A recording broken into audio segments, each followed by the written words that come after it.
Ithithi-inĩ ciao nĩ kĩeha na maithori hĩndĩ ya igongona rĩa gũcakaya andũ 22 arĩa mateire mĩoyo yao mũthĩ wa gatano mũtino-inĩ wa ngari mwena wa barabara ya Gĩthumo gũthiĩ Kakamega. Bamĩrĩ ici igĩcakaya endwa ao na mathandũkũ-inĩ maya arĩa andũ marĩ na iroto na cioneki itanakinyanĩrio. We are not just burying our dead brothers and sisters. With them a lot of hope is gone. With them a lot of dreams are shattered. And with them the future, especially of the young ones, remain very bleak. Atongoria arĩa megwĩkinyĩtie nĩ macakaĩte na andũ a nyũmba gũkũ makĩruta mahĩtia ũrĩa barabara ĩno yakĩtwo, makiuga gĩkĩ nĩkĩo gĩtũmi kĩnene kĩrĩa gĩcũngagĩrĩria mũtino mũthiũrũrũko-inĩ ũyũ wa Coptic.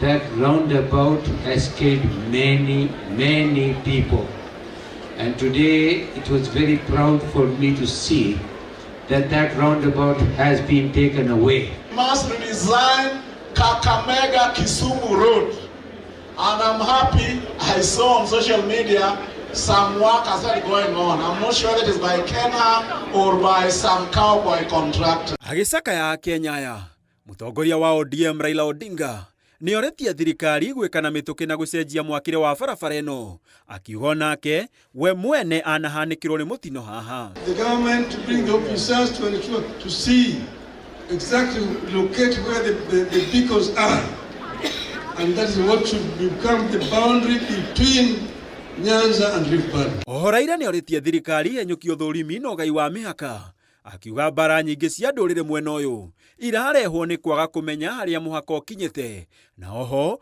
akĩmeneria ungumania na ciugo nditũ. Today this animal called corruption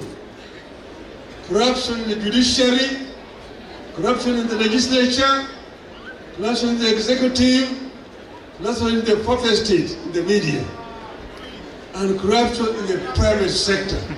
Atongoria arĩa megwĩkinyĩtie oho maugĩte nĩ mekũnyitire ciana iria itigĩtwo nĩ aciari ao. Gavana wa Kisumu Anyang' Nyong'o akiuga nĩ arĩkĩtie kwamũkĩra ciringi milioni 7 kuma kũrĩ President William Ruto na Raila Odinga, mbeca iria eranĩire ikũnyagio wega kũrĩ bamĩrĩ iria ihutĩtio. Handũ-inĩ ha Inooro TV, njĩtagwo Gĩtonga wa Wambũi.